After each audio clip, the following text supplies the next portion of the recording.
The Westland City Council meets on the first and third Monday of each month to conduct the business of the city.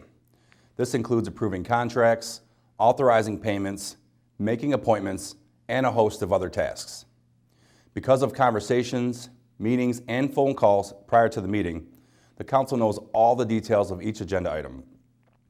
While the agenda packet is available to the public, the full scope of an item and the reasoning for it may not be common knowledge to viewers and residents. That's why we do this program. After each meeting, I take a few selected items from the agenda and go into more detail about them to help residents be informed about how their city operates. Hello, I'm Westland Mayor Michael P. Londeau, and on today's edition of After the Gavel, I'll be going over the Westland City Council agenda from June 19th.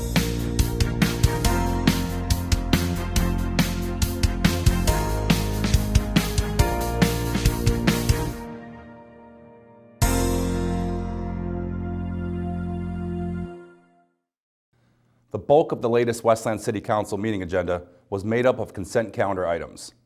These are projects or requests that are generally considered to be routine. Because of that, they are voted on and approved under one motion without any discussion.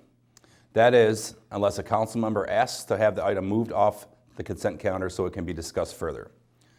There were several items in this section that I wanted to shed a little more light on. The first item was a bid approval for upgrades to the security cameras and monitoring system at the Jefferson Barnes Community Vitality Center. The current system is becoming obsolete and is no longer supported by the manufacturer. Since we need to replace the system, it also seemed like a good time to upgrade the cameras as well. The project was open for bids and we received bid packages from 4 vendors. My administration recommended the low bidder, Actron Security, be awarded the contract for this project. The City Council agreed and authorized us to move ahead with the security upgrades. The next bid project that was on the agenda went a little bit differently. Many times the project is awarded to the lowest bidder. That just makes good fiscal sense. That is, as long as the products and services that are being offered will suit our needs. The Innovation and Technology Department requested the approval of a bid for an upgrade to the wireless network system in all of our city buildings. The recommendation from IT Director Craig Brown was not for the lowest bidder in this case. The 2 lowest bidders were passed over because they used equipment that was of a lower quality and would not work well with our current system. When it comes to our security, we were not willing to make compromises to save a relatively small amount of money. The contract was ultimately awarded to Intercom TSG, which is a company we have worked with in the past and have had positive experiences. At this meeting, the City Council also approved a professional services agreement with Hygera Health. This provides for a full-time master's level behavioral health clinician at the Westland Police Department. This is the second year we have had this arrangement, and year 1 was a big success. Having this social worker on staff has been a tremendous benefit to the department and residents. In that time, over 400 referrals were made to get people the mental health or substance abuse help they so desperately needed. The cherry on top of this arrangement is that the contract will be paid in full through a grant from the Michigan State Police. Another security-related contract was also approved at this meeting. The City Council awarded another 1-year contract to NAIAS Security to provide services at City Hall. This group has manned the greeter desk for the past several years and have been doing an excellent job. These gentlemen are the first person you see as you enter City Hall. They gladly direct you to where you need to go and assist residents and visitors in many ways. But they also provide security by monitoring video camera feeds and periodically making the rounds around the building to do security checks. The final contract approvals for this meeting were all awarded to the Municipal Services Bureau.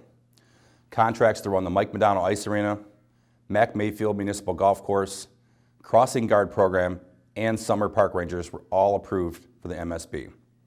This 5-person nonprofit board will oversee the management and all facets of these facilities and programs. This is one of those behind-the-scenes organizations. The Municipal Services Bureau meets quarterly or additionally as needed to make sure that all of these important services and amenities are operating smoothly for the enjoyment and safety of our residents. Each year, the new city budget takes effect on July 1st. Prior to that, there are always a number of budget amendments that need to be made to the previous budget. This happens because throughout the year, there are always adjustments made to the budget based on new projections. In a letter submitted to myself and the Westland City Council, Budget Director Dan Block outlined the changes that were made. After the changes in both revenues and expenditures, there was a surplus of over $189,000 that will be added to the fund balance to further serve our residents. Speaking of budgets, the City Council approved an item to help homeowners' budgets.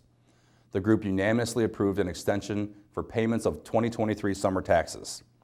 Residents now have until August 31st to make their payments to the Finance Department without any late fees or penalties. To make it as easy as possible, you can even pay your tax bill online by going to our website at cityofwestland.com. The last item on the consent calendar is going to add a little color for our cause. Once again, the City of Westland will turn the town teal. This is a national program that is now in its 17th year. Around September 1st, volunteers will place large teal ribbons on trees around town to draw awareness to September being Ovarian Cancer Awareness Month. This particular cancer has very subtle symptoms and risk factors, which makes education and awareness so important. You can learn more about the program by visiting turnthetownsteal.org. The first item of new business on the agenda was to approve a new member to the Westland Library Board. I was pleased to present Patricia Dolene to the City Council for approval. She is a longtime Westland resident who is uniquely qualified to fill this role. She previously spent nearly 40 years working for the Henry Ford Community College Library. We look forward to having her expertise on the board. I would also like to thank outgoing Library Board member Gary Chappelle for his 6 years of dedicated service on this board. Additionally, the City Council approved some reappointments. These include Budget Director Dan Block and DPS Director Ramsey El Gharib getting 4-year terms on the Local Development Finance Authority. I was reappointed as delegate to the Central Wayne County Sanitation Authority, and Finance Director Steve Smith was reappointed to the alternate delegate position. In my comments at the end of the meeting, I talked about some of the great things that happened recently or are coming soon. This included a huge shout out to those who were involved with the Relay for Life. The event raised over $61,000 with more money still coming in. The goal for this year was $40,000, which was met even before the official event began on June 10th. So to all the organizers, teams, individual relayers, and everyone who contributed to the cause, congratulations and thank you. Due to the 4th of July holiday, the next Westland City Council meeting will be held on Wednesday, July 5th. You can access the complete agenda and support materials by visiting our website, cityofwestland.com, prior to the meeting. I'll be back after the meeting with another episode of After the Gavel. Thanks as always for watching. I'll see you then.